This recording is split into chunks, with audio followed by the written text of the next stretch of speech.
So hi, what's your name? Hey, so my name is Peter Blenkharn, and my official job title is Managing Partner of Inside Box Board Games. So what did you do before ITB? So I started ITB in my final year of university, so before then I was just a student. I was studying engineering and got really bored revising for finals, and me and my friends at university decided to start up a company to kind of formalise this board game project that we were working on at the time. So what made you want to start ITB then? I think the primary thing was wanting to have like a formal structure around the project that we were doing. There was a couple of us who wanted to make this game, Molecular, which 500 odd people backed on Kickstarter, which was incredible. And we wanted some way of kind of organising what we were doing, making it more official than just doing a kind of casual project. We thought it deserved that. And we're a little bit concerned that just kind of doing random bits of projects like this and not keeping them organised was a risky way of doing it. So we decided to formalise the structure of ITB into a partnership between us, and so then we wanted to kind of keep going with it, and then sort of went with the projects after that. Okay, so what would you say are the core ideas behind the ITB brand? Basically, it's probably best summed up by our incredibly cheesy tagline, the play with ideas thing that you've probably seen on the back of the ITB volunteer t-shirts if it's the UK Games Expo or you've seen it in the banners or anything.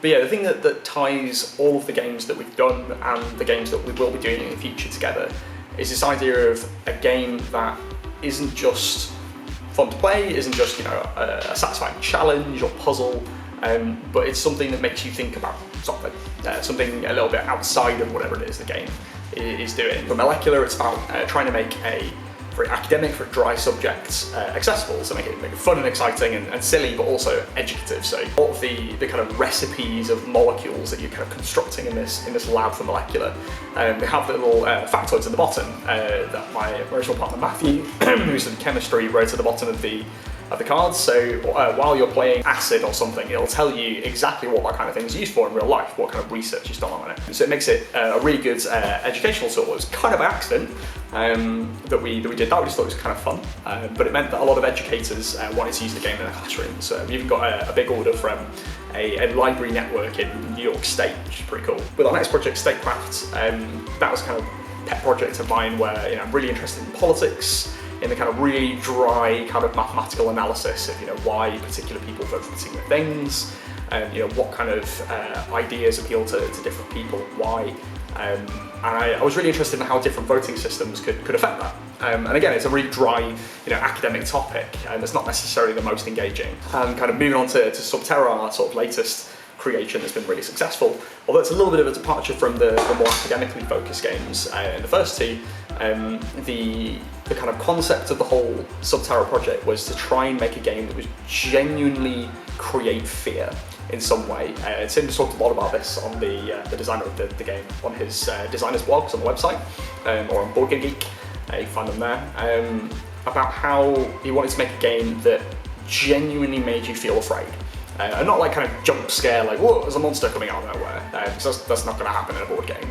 But that kind of sense of dread, like you have an understanding of what could happen, but you don't know if it will, you don't know what will happen, and it actually solicits a genuine emotional reaction, which is is an interesting idea. So we wanted to really play with that, and I think we've done a reasonably good job of achieving that. So yeah, kind of moving forward, we basically want to kind of take that kind of idea forward of kind of crafting games around experiences, and wanting to communicate particular ideas, particular topics, or trying to create a game experience that's innovative. So what would you say it's like being an employer? It's hard work. As I said, we started this whole thing off as a kind of fun project to distract ourselves from the horrors of university finals. We ended up with a business. A year ago, I ended up starting doing this full time.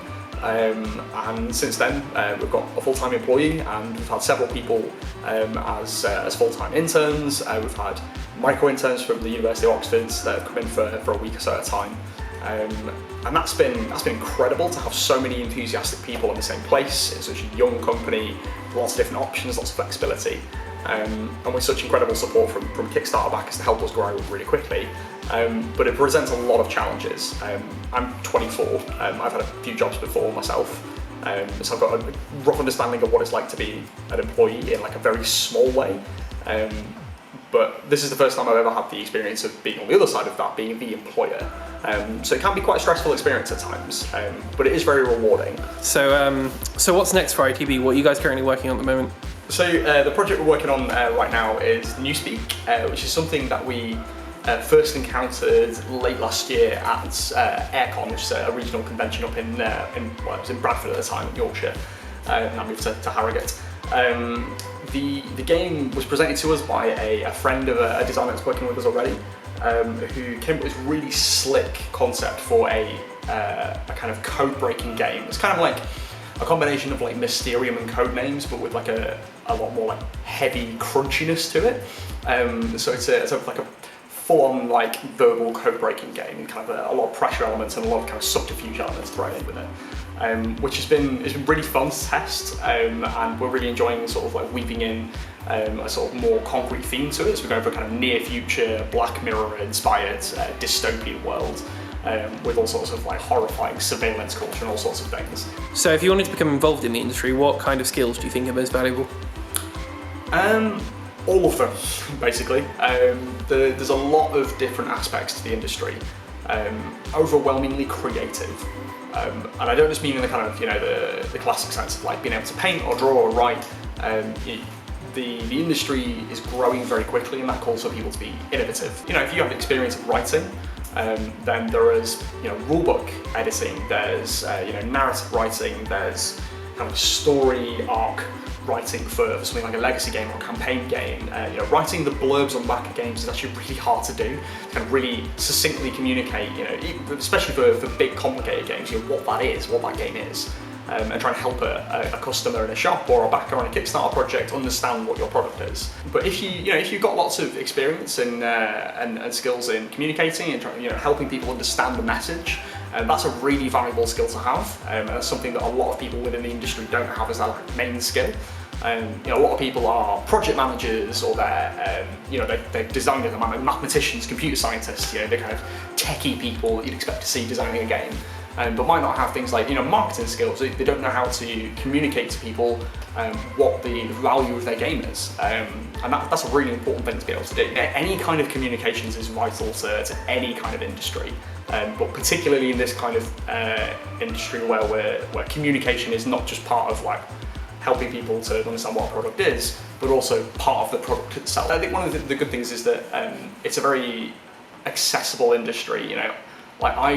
Other than my degree, I don't really have any like qualifications to speak of that would be helpful in any particular industry. But because the board game industry is so broad and has a lot of different bits to it, you don't necessarily have to be the best at a particular thing, as long as you can do bits and bobs of everything, and get people to help you where your skills are lacking. It means that you don't have to do a particular course, or have a particular piece of paper, or have done so many hours of something to get into the industry. So there's so many ways to get in, that it's really just about kind of finding what things will be helpful to a particular project and trying to provide that. So, and finally, what would you say is your advice to those looking to get into the industry? I think the biggest thing is just do it! Like, that sounds silly, and that's probably what advice everyone would give you, but the industry, at least from our perspective, within the UK, isn't really that matured as an industry. Over in Germany or in the US, to a lesser extent, the board games industry is its very own, very specific, very well organised, crystallised kind of thing. All the people that all the working parts are already there. In the UK, that's not really the case. You've got big conventions like UK Games Expo, which is exploding in size. There's loads of little regional events that are cropping up all over the place, but new ones rather than just kind of existing ones. There are a lot of people who, like myself, started off as a kind of amateur hobbyist, who are now running full-time companies in the industry that wouldn't have been able to exist a couple of years ago. So it's very new, and there's a lot of opportunities. So if you really want to be a part of the tabletop gaming industry, which is a fantastic place to be, then find what you're good at and do that. If you're a really good writer, get in contact with games companies that do role-playing games, or have lots of story-based games that you think there'd be a lot of writing involved in. Offer to do copywriting, editing, kind of show them what you're good at. you might have a portfolio of things that you've written before that you think might be good for them. If you're an illustrator, send portfolios to publishers. If you really like doing fantasy art, find all the companies near you that you can actually contact, call up or whatever, that do fantasy-based games and see if they need any help with a project. You'll get no's most of the time, but that one yes that you get will be a really rewarding experience. Again, you really gotta push hard, but once you've found your way in, once you've found what you're good at and what there's demand for within the market for your skills, then you'll have a really good time. We talked about how we like games that really explore a particular theme or idea. If you think you've got a game like that, then we've got a submission page on the website. We'd love to hear about your ideas, and that's the same with a lot of other companies. But yeah, the kind of the advice I can give is decide what you want to do and then go for it.